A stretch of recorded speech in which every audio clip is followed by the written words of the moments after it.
What happens when a legendary martial artist and Hollywood icon sits down for what should be a routine late-night interview, only to discover the host has prepared an ambush designed to humiliate him on national television? Tonight, we dive into the explosive confrontation that had security rushing onto the Jimmy Kimmel Live set, and why Chuck Norris walked away from what became the most controversial interview in late-night history.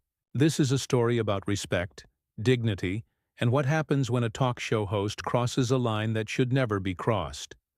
Make sure to hit that subscribe button and drop a comment below because this story will leave you questioning everything. You thought you knew about late-night television. Chuck Norris walked onto the Jimmy Kimmel Live stage with his characteristic calm confidence, the kind that comes from decades of martial arts discipline and Hollywood success. The audience erupted in applause, genuinely excited to see the action star who had become a cultural phenomenon. He settled into the guest chair, straightening his jacket with military precision. "Chuck Norris, everybody," Jimmy said, his trademark grin spreading across his face. "Thanks for being here, Chuck." "Thanks for having me, Jimmy," Chuck replied, his voice steady and respectful. "So, Chuck, I have to ask," Jimmy began, leaning forward with an expression that seemed friendly, but carried an undertone Chuck couldn't quite place. "You know there are all these Chuck Norris facts floating around the internet.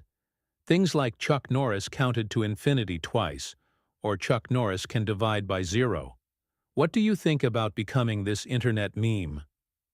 Chuck nodded thoughtfully. "Well, Jimmy, I think it's flattering that people have had fun with my image. Some of them are pretty creative. My family gets a kick out of them." Right, Jimmy said, but his smile had taken on a different quality. "But here's what I'm curious about. Do you ever worry that these jokes have kind of turned you into a parody of yourself? I mean, when was the last time you actually did anything that lived up to the Chuck Norris legend?" The question hung in the air like a challenge. Chuck's expression didn't change, but something shifted in his posture, a subtle straightening that anyone who knew martial arts would recognize as a readiness position. "I'm not sure I understand the question, Jimmy," Chuck said evenly. "Well, I mean," Jimmy continued, his voice taking on a mock-innocent tone, "you're famous for being this tough guy, but you're what, 80 years old now? You do infomercials for exercise equipment. You haven't made a real movie in years. Don't you think maybe it's time to admit that the Chuck Norris mystique is just that? A mystique?" The audience had gone noticeably quieter. Chuck studied Jimmy's face for a long moment before responding. "Jimmy, I've had a long career doing what I love. I've been blessed to entertain people, to teach martial arts, and to serve my country. I don't feel the need to prove anything to anyone at this stage of my life." "But that's just it," Jimmy pressed, and now his tone was openly confrontational. "You've built this whole persona around being unbeatable, invincible. But what have you actually accomplished that's so special? I mean, Bruce Lee was a philosopher and revolutionized martial arts. Jackie Chan does his own stunts well into his 60s. Steven Seagal, well, okay, maybe Steven Seagal isn't the best example." The audience laughed nervously at Jimmy's aside, but Chuck wasn't smiling. "What exactly are you trying to get at here, Jimmy?" Chuck asked, his voice still controlled but with an edge that hadn't been there before. "I'm just saying," Jimmy continued, spreading his hands as if he were being reasonable, "maybe it's time for an honest conversation about the gap between the Chuck Norris legend and the Chuck Norris reality. I mean, you were a middling action star in the 80s and 90s. You did some TV, you won some karate tournaments back in the day. But somehow you've become this mythical figure, and I'm wondering if you've started believing your own hype." Chuck was quiet for several seconds, and the studio audience seemed to sense that something had fundamentally changed in the atmosphere. When he spoke, his voice was quieter than before, but it carried more weight. "Jimmy, I came here tonight to have a conversation with you about my career, my family, maybe share some stories with your audience. I didn't come here to be disrespected." "Disrespected?" Jimmy laughed, but it sounded forced now. "Chuck, I'm just asking questions. Isn't that what interviews are for? Or do you only do interviews where people kiss your ring and pretend you're actually superhuman? There's a difference between asking questions and trying to tear someone down for your own entertainment, Chuck replied, his martial arts training evident in how completely still he had become. What you're doing right now, this isn't journalism. This isn't even good television. This is just mean-spirited. Jimmy's grin was becoming increasingly artificial. Oh, come on, Chuck. You can't handle a little tough questioning? What happened? To the guy who's supposed to be tougher than nails? Are you going to cry? Should I get you a tissue? The mockery in Jimmy's voice was unmistakable now, and several audience members actually gasped. Chuck slowly turned to look directly at Jimmy, and for the first time since the interview began, Jimmy seemed to realize he might have pushed too far. "You know what, Jimmy?" Chuck said, his voice perfectly calm but carrying an unmistakable note of finality. "I've been in this business for over 40 years. I've worked with professionals and I've worked with amateurs. I've been interviewed by journalists who ask tough questions because they want to inform their audience. And I've been interviewed by people who ask tough questions because they want to make themselves look clever at their guest's expense." "And which one am I?" Jimmy asked, but his cockiness was starting to crack. "You tell me," Chuck replied. "Is this how you treat all your guests, or did you decide to make an exception for me tonight?" The tension in the studio was palpable now. Even the band seemed uncomfortable, and the audience had gone almost completely silent, sensing they were witnessing something that had gone far beyond typical late-night banter. Jimmy shifted uncomfortably in his chair, realizing the interview had taken a turn he hadn't fully anticipated. But instead of backing down, he doubled down, his ego apparently unable to let Chuck have the last word. "Look, Chuck," Jimmy said, trying to regain control of the conversation, "I think you're being a little sensitive here. This is comedy. This is what we do. We poke fun, we ask the hard questions, we keep things interesting. Maybe you're just not used to being challenged." Chuck's eyes narrowed slightly. "Challenged? Jimmy, I've been challenged by opponents in the ring who could break bones with their bare hands. I've been challenged by directors who demanded perfection in dangerous stunts. I've been challenged by life in ways you probably can't imagine. What you're doing isn't challenging me. You're trying to humiliate me for cheap laughs." "Humiliate you?" Jimmy scoffed. "Come on, Chuck. You're a public figure. You've made millions off this tough guy image. Don't you think the public deserves to know what's behind the curtain? I mean, let's be honest here. When was the last time you were in a real fight?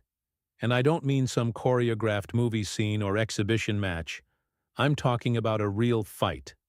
The question was clearly designed to provoke, and Chuck recognized it for what it was.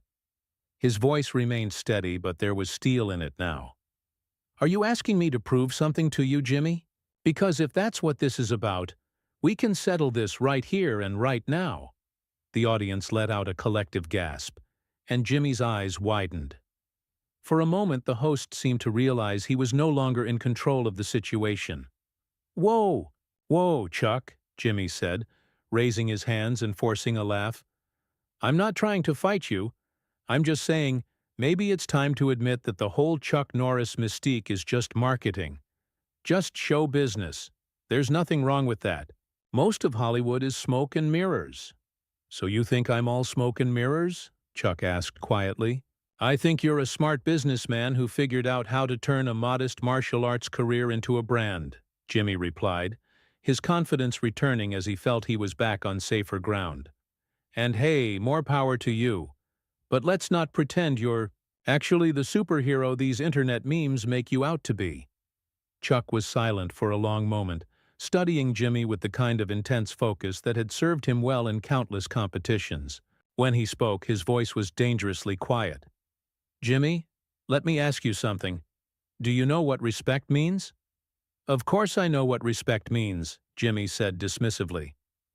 "I don't think you do," Chuck continued, "because if you did, you'd understand that respect isn't something you earn just by having a television show.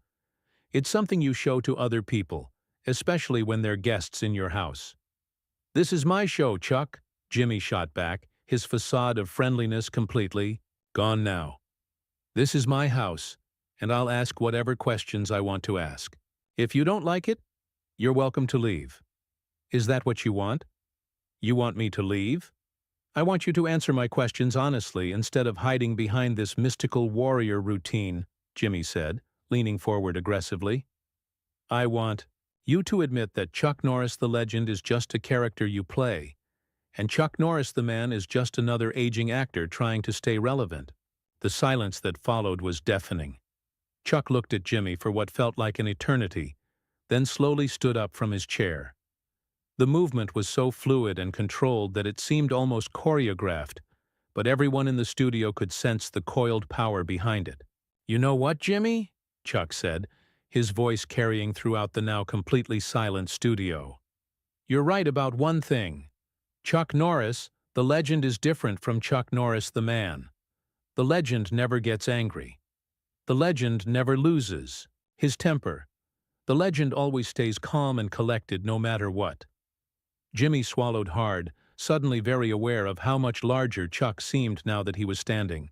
But Chuck Norris the man, Chuck continued. Chuck Norris the man has spent his entire life learning discipline, respect, and honor. And Chuck Norris the man doesn't appreciate being insulted by someone who thinks having a late-night talk show makes him tough. Chuck, sit down, Jimmy said, trying to inject authority into his voice but failing. You're making this awkward for everyone. I'm making this awkward? Chuck laughed, but there was no humor in it. Jimmy, you invited me here as your guest, then spent the entire time trying to tear me down.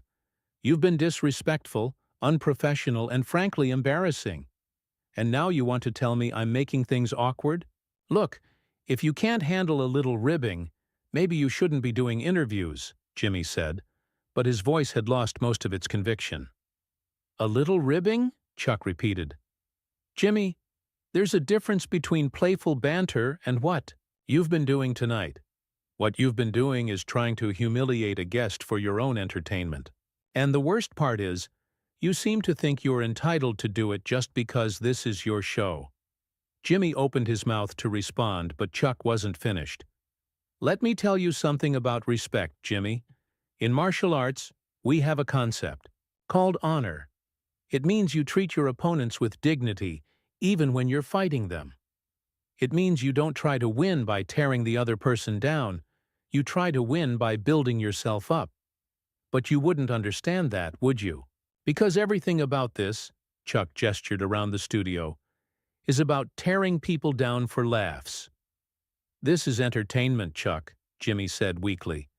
People tune in to see celebrities get grilled. It's what they expect. No, Jimmy, Chuck said, shaking his head. This is bullying. And the fact that you can't see the difference tells me everything I need to know about your character. The camera operators were clearly unsure whether to keep rolling, and the audience sat in stunned silence as the confrontation escalated beyond anything they had expected from a typical late-night interview. Jimmy's face had gone pale, but his pride wouldn't let him back down completely. He forced a nervous laugh and looked toward his audience as if seeking support. Okay, Chuck, I think you're overreacting here, Jimmy said, trying to regain some semblance of control. This is how late-night television works. We joke around, we have fun, we don't take everything so seriously. Maybe you've been out of show business too long and you've forgotten how this works. Chuck took a step closer to Jimmy's desk, and the host instinctively leaned back in his chair.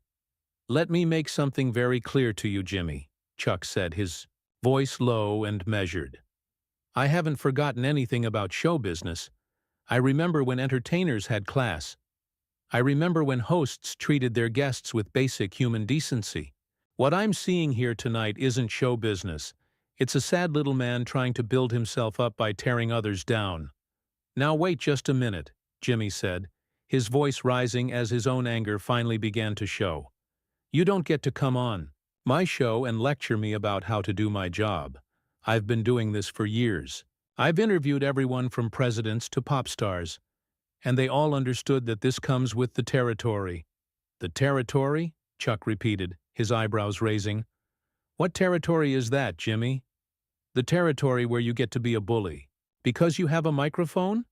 The territory where you get to insult people because they're sitting in the guest chair? I'm not insulting you, I'm asking legitimate questions about your career and your image, Jimmy protested. But his voice lacked conviction. No, Jimmy, you're not asking legitimate questions. You want to know what a legitimate question sounds like? A legitimate question would be, Chuck, how did you transition from martial arts competition to Hollywood? Or Chuck, what advice would you give to young martial artists starting out? Or even, Chuck, how do you feel about the internet memes that have been created about you? Chuck paused, letting his words sink in before continuing. But that's not what you asked, is it? Instead, you questioned my accomplishments. You mocked my age. You suggested I was a fraud. And you tried to goad me into proving myself to you like some kind of trained animal. That's not journalism, Jimmy. That's harassment. Jimmy's producer was frantically gesturing from offstage, clearly trying to signal that this had gone too far. But Jimmy seemed oblivious to everything except his wounded pride. Look, Chuck, if you can't handle the heat, get out of the kitchen, Jimmy said, falling back on a cliché. This is television. This is entertainment. If you wanted to be treated with kid gloves, you should have done the interview with Ellen. The mention of Ellen seemed to be the final straw for Chuck. His expression hardened, and when he spoke, his voice carried the kind of authority that comes from decades of discipline and self-control. You know what, Jimmy? You're absolutely right. If I wanted to be treated with respect, I should have gone somewhere else, because clearly respect is something you don't understand and don't practice. Chuck began removing his microphone, his movements deliberate and controlled. Whoa, Chuck, what are you doing? Jimmy asked, suddenly realizing that his guest was preparing to leave. I'm doing what I should have done 10 minutes ago, Chuck replied calmly. I'm removing myself from this toxic situation. You can't just leave in the middle of an interview, Jimmy said, panic creeping into his voice as he realized his show was falling apart on live television. Watch me, Chuck said simply. Chuck, come on, don't be so sensitive, Jimmy pleaded, but it was too late. We're just having a conversation here. This is good television. Chuck turned to face Jimmy one final time, and his expression was one of complete disappointment rather than anger.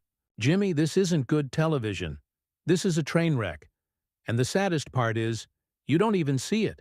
You think humiliating your guests makes you clever, but all it does is make you look small. Small.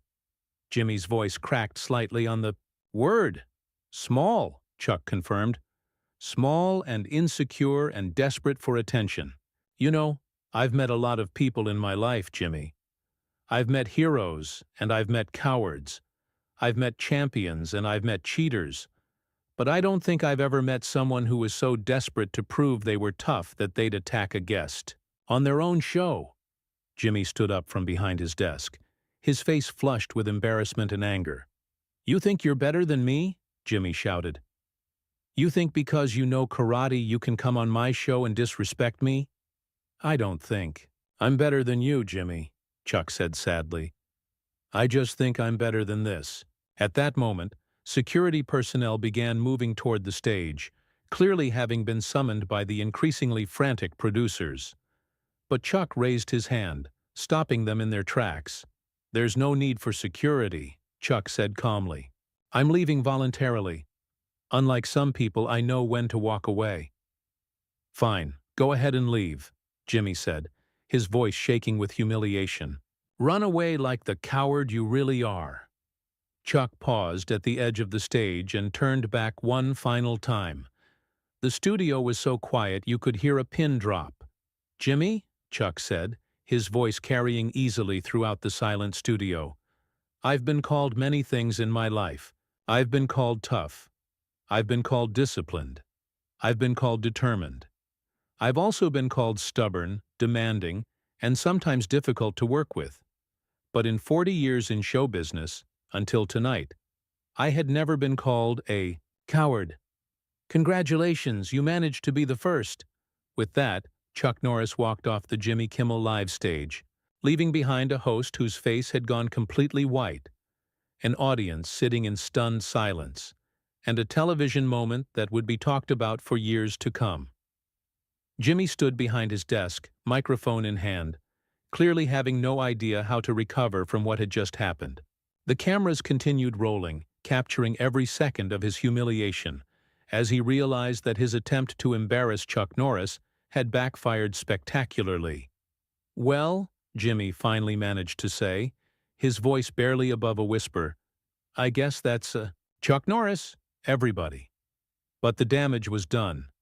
The interview that was supposed to showcase Jimmy's wit and interviewing skills had instead revealed him to be exactly what Chuck had called him, a bully who had finally picked on the wrong person. And that's the story of how Chuck Norris was kicked off Jimmy Kimmel's show, except he wasn't kicked off at all. He walked off, with his dignity intact, leaving Jimmy to face the consequences of his own poor judgment. What do you think? Did Chuck handle this situation the right way, or should he have stayed and continued the fight? Drop your thoughts in the comments below, and don't forget to hit that subscribe button for more stories like this one.